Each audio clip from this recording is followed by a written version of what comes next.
ये वो लोग हैं जो शरणार्थी बन करके लंबे अरसे से हमारे देश में रह रहे हैं। ये वो लोग हैं जो धर्म के आधार पर हुए भारत के बंटवारे का शिकार हुए थे। और मजा देखिए,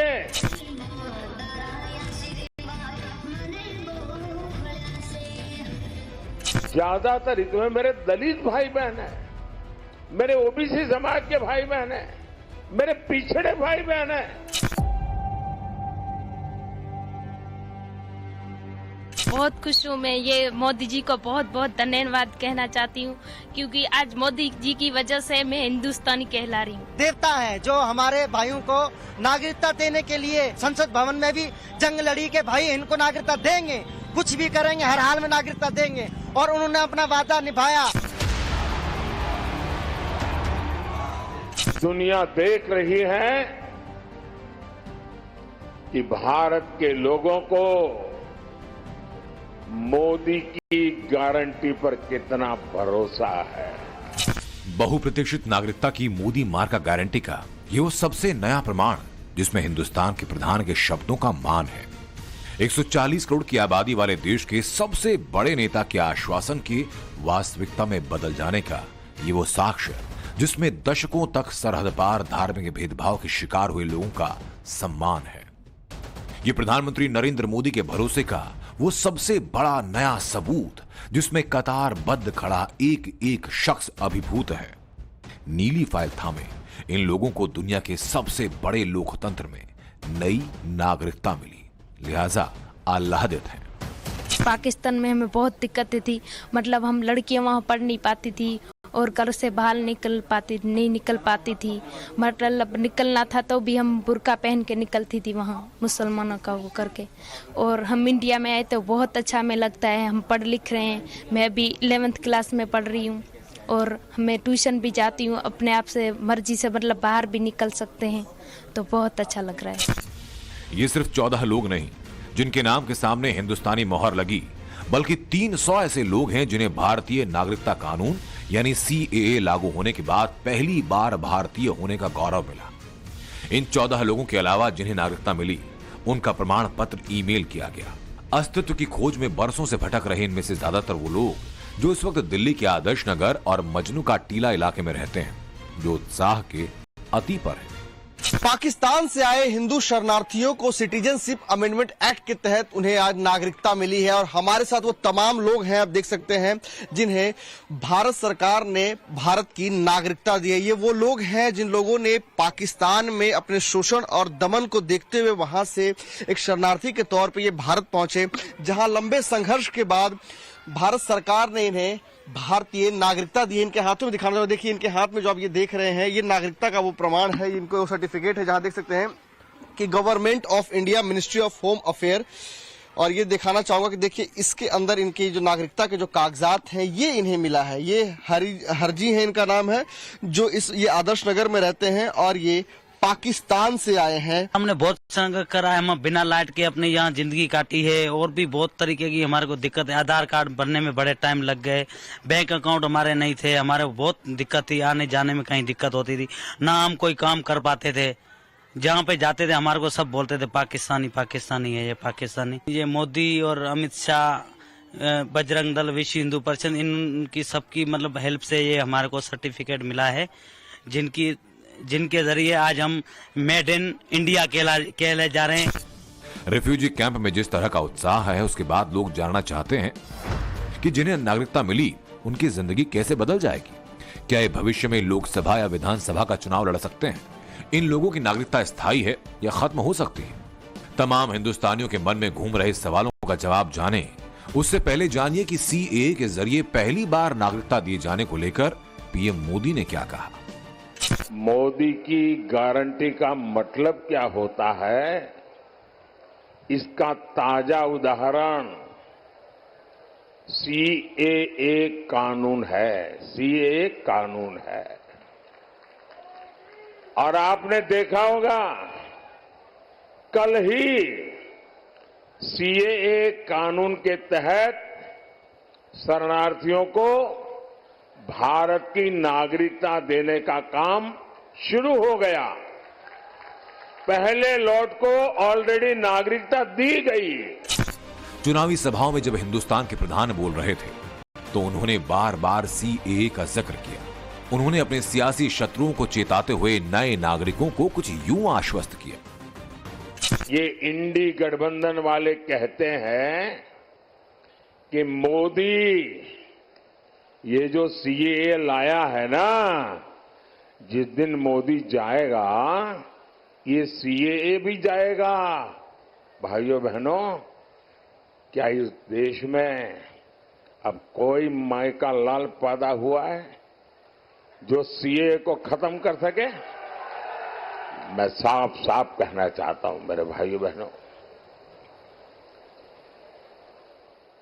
ये मोदी की गारंटी है। देश विदेश कहीं से भी जो भी ताकत इकट्ठी करनी है कर लो। मैं भी मैदान में हूं, तुम भी मैदान में हो। आप सीएए नहीं मिटा पाओगे। यूं ही नहीं, नागरिकता कानून को आश्वासन के कवच से सुसज्जित कर रहे हैं पीएम मोदी। इसके पीछे की वजह है मोदी विरोधी गठबंधन के नेताओं की वो चेतावनी, जिसमें साफ सरल स्पष्ट शब्दों में कहा जा रहा है कि मोदी के सत्ताहीन होते ही सीएए खत्म कर दिया जाएगा। আমরা এনআরসি করতে দেব না, আমরা ক্যা করতে দেব না, আমরা ইউনিফর্ম সিভিল কোড করতে দেব না। বিজেপি বিদায় নিলে সঙ্গে সঙ্গে এনআরসি বাতিল করব, ক্যা বাতিল করব আর ইউনিফর্ম সিভিল কোড বাতিল করব। ওটা দিল্লির আইন, আমরা দিল্লিতে সবাই মিলে এটাকে বাতিল করব যাতে কোনোদিন মানুষের অধিকার কেড়ে নিতে না পারে। दरअसल चुनावी मुद्दों के सेंटर में खड़ा है सीएए। बीजेपी और गैर बीजेपी दलों के बीच ये सियासी टकराव। पश्चिम बंगाल और असम में इस पर जबरदस्त सियासत होती है। असम में मार्च में बड़े पैमाने पर इसके खिलाफ विरोध प्रदर्शन हुए। पश्चिम बंगाल में बांग्लादेश से आए बड़ी तादाद में दलित हिंदू रहते हैं, जिन्हें मातुआ कहते हैं।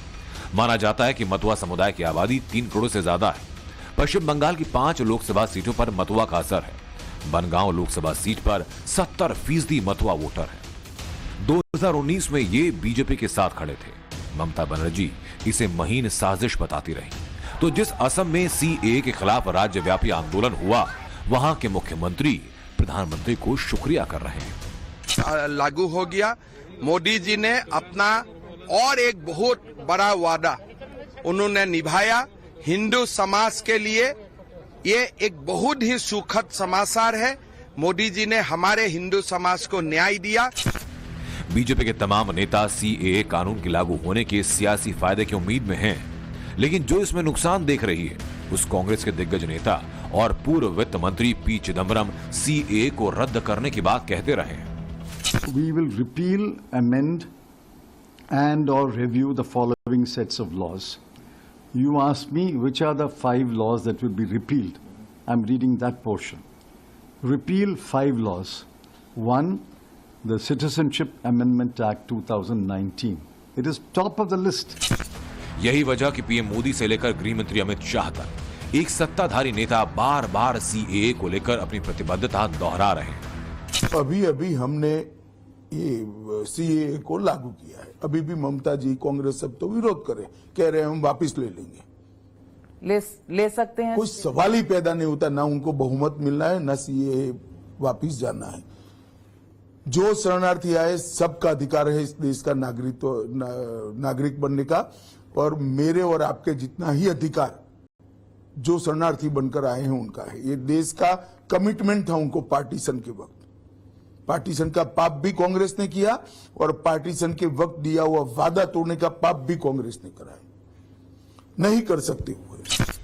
सत्ताधारी पार्टी और मोदी विरोधियों के बीच सीएए पर जारी तकरार के बीच वो लोग जश्न मना रहे हैं जिन्हें लंबे जद्दोजहद के बाद नई उम्मीद दिखी। भारत की नागरिकता मिली। अब जानिए कि किन किन लोगों को नागरिकता मिल रही है। पाकिस्तान, बांग्लादेश, अफगानिस्तान से आए गैर मुसलमानों को। इनमें से भी जो लोग 31 दिसंबर 2014 से पहले भारत आ गए। हाँ, नागरिकता के लिए ऑनलाइन आवेदन करना पड़ता है। जिन 14 लोगों को गृह मंत्रालय के अधिकारियों ने ब्लू फाइल की सौगात दी वो पाकिस्तान के थे, हिंदू हैं, लंबे अरसे से भारतीय रिफ्यूजी कैंप में रह रहे थे, लेकिन अब नागरिकता मिलने के बाद इनकी जिंदगी कैसे बदलेगी वो जरा जानिए। भारतीय नागरिकता मिलने के बाद इन 3 मुल्कों से आए लोग अब बेहिचक वोट डाल सकेंगे। भारत में चुनाव लड़ने के लिए जरूरी शर्तों में से एक भारतीय नागरिकता है। अब नागरिकता मिलने के बाद ये चुनाव भी लड़ सकेंगे। अब ये किसी भी संवैधानिक पद पर आसीन हो सकते हैं। इन्हें भारत सरकार की सभी सरकारी योजनाओं का लाभ मिलेगा। भारतीय संविधान के तहत भारतीय नागरिकों को जो कुछ मौलिक अधिकार मिलते हैं वो सब के हकदार ही होंगे। यही वजह कि प्रतीक्षा की पूर्णता के बाद ये लोग उत्साहित हैं। हाथ में आया तो जिंदगी बदल गई, बस नई जिंदगी स्टार्ट हो गई। अब हिंदुस्तानी, हाँ हिंदुस्तानी हो गया अब तो। अब ऐसा नहीं है कि कोई बोल देगा पाकिस्तानी है तुम। बहुत अच्छा लग रहा है, मैं यहाँ पे नागरिकता में मिली, बहुत अच्छा लग रहा है, पहले से बहुत अच्छा लग रहा है। और मोदी जी को हाथ जोड़ के हमारी विनती है कि हमें नागरिकता मिल गए और हमारा वोट पहले मोदी के पास जाएगा। सर बहुत बड़ी खुशी होती है हमें, 10 साल का वनवास हमारा खत्म हो गया है। वनवास तो श्री राम जी ने भी काटा था 14 वर्षों का, तो हम कुछ है, हम तो मानस है। जब भगवान ने वनवास काटा था तो हम तो कुछ भी नहीं है, हम मानस हैं। जब हम तो भगवान जी खुद काट चुके हैं वनवास, तो हम मानस है। नागरिकता मिली है तो बहुत अच्छा लग रहा है और हम आगे पढ़ लिख रहे हैं तो हमें अच्छा लग रहा है, मतलब हम आगे बढ़ेंगे, हम नागरिकता मिल गई है, आज बहुत अच्छा फील हो रहा है। जिस सीए के तहत 300 लोगों को नागरिकता मिली वो भारतीय नागरिकता कानून 1955 का संशोधित कानून है। इस कानून में अब तक कई बार संशोधन हुए। 2019 में आखिरी संशोधन 9 दिसंबर 2019 को लोकसभा में विधेयक पारित हुआ। राज्यसभा ने 11 दिसंबर 2019 को पारित किया। 12 दिसंबर 2019 को राष्ट्रपति ने सहमति दी और 10 जनवरी 2020 से सीएए कानून बन गया। लेकिन 11 मार्च 2024 को चुनाव के ठीक पहले इसे लागू किया गया। अब इसका फायदा लोगों को मिल रहा है। जिन्हें नागरिकता मिली ये वो लोग जो पाकिस्तान की प्रताड़ना से सिसकते रहे और भागते हुए हिंदुस्तान आ गए, जिनकी यादों में जिन्ना के मुल्क की नरकिस्तान की तस्वीरें आंखों के सामने हैं। कुछ बच्चे स्कूल में जाते हैं, उनको भगाया जाता है, उनको अपने धर्म से कन्वर्ट कराया जाता है। कुछ बच्चे ऐसे हो भी गए। पाकिस्तान के दिन आए साल भर के अंदर इतनी लड़कियां जो हैं उनको उठा लिया गया है। ये क्या किस धर्म की थी? ये सब सनातन धर्म की लड़कियां हैं। ये लड़कियां बेचारी कोई कॉलेज पढ़ने वाली है, जैसे नम्रता बहन हमारी थी, वो कॉलेज स्टूडेंट थी, उनको फांसी देके रेप करके फांसी देके उसको मार दिया गया। हमारे पिताजी थे, हमारे दादाजी भी थे, उनने ये सोचा कि आने वाले भविष्य में हमारा धर्म संकट में आ सकता है, तो इससे अच्छा है कि हम अपने हिंदुस्तान में चले जाएं, तो अपना धर्म सेफ रहेगा और अपने धार्मिक क्रियाक्रम कर सकते हैं अपने। जो जी वहाँ पे आए दिन ये हालात खराब है हिंदुओं के लिए। हिंदू के लिए वो नरक की जिंदगी है। वहाँ पे हिंदू नहीं रह सकता। वहाँ पे हिंदू कहाँ बचा है? वहाँ पे हिंदू नाम का बचा है। वहाँ पे हिंदू इतना दबा हुआ है, 25% है, अब मैं कह रहा हूँ 1% भी नहीं बचा हिंदू। जाहिर है जहां स्वयंभू मौलानाओं की मर्जी तले सनातनियों का मौलिक अधिकार बेहिसाब रौंदा जा रहा था, धार्मिक भेदभाव के शिकार हुए जिन लोगों ने अपने पुरखों की वतन परस्ती की कीमत चुकाई, वो जब आहत होकर हिंदुस्तान लौटे, यहां आकर जब उन्हें ससम्मान नागरिकता दी जा रही है तो आह्लादित है। अब उन लोगों में भी उम्मीदें बढ़ी हैं जो कतार में हैं। अब आपको क्या उम्मीद है, कब आपको नागरिकता को लेकर क्या कहना चाहेंगे आप? नागरिकता जैसे हमारे चाचा को मिल गई तो अमित शाह मोदी जी का धन्यवाद करते हैं, तो हमें भी मिल जाएगी। एक आशा की किरण जगी हुई है हमारे अंदर भी कि भगवान करे हमें भी नागरिकता मिल जाए। हालांकि भारतीय नागरिकता कानून 1955 के तहत पहले भी गैर मुल्कों से आए लोगों को नागरिकता मिलती रही। 2017 से 2020 के बीच 4,552 पाकिस्तानियों को भारत की नागरिकता मिली। इस दौरान अफगानिस्तान के 411 लोगों को नागरिकता दी गई, बांग्लादेश के 116, अमेरिका के 71 और श्रीलंका के 70 लोगों को भारतीय नागरिकता दी गई। लेकिन अब सीएए के तहत नागरिकता मिलने लगी। पहले लॉट में 300 लोगों की लॉटरी लगी। बीजेपी इसके जरिए बड़े वोट बैंक को साधने की कोशिश में है, तो मोदी विरोधी डर को आकार देकर इसे खारिज करने में लगे हैं। हालांकि नागरिकता कानून 1955 में नागरिकता छीनने का प्रावधान भी है। ये तब होगा अगर कोई शख्स किसी देश विरोधी गतिविधि में शामिल हो या फिर साबित हो जाए कि उसने अवैध तरीके से भारतीय नागरिकता हासिल की। इतना ही नहीं, अगर कोई व्यक्ति 7 साल से ज्यादा लंबे वक्त से भारत के बाहर रहा हो तो भी नागरिकता खत्म की जा सकती है। जाहिर है जिन्हें नागरिकता मिली उन्हें पूरी निष्ठा के साथ संवैधानिक कर्तव्य का पालन करना होगा। लेकिन रिफ्यूजी कैंप में नागरिकता मिलने के जश्न के बीच सियासत बेहिसाब है। ब्यूरो रिपोर्ट, टाइम्स नाउ नव भारत।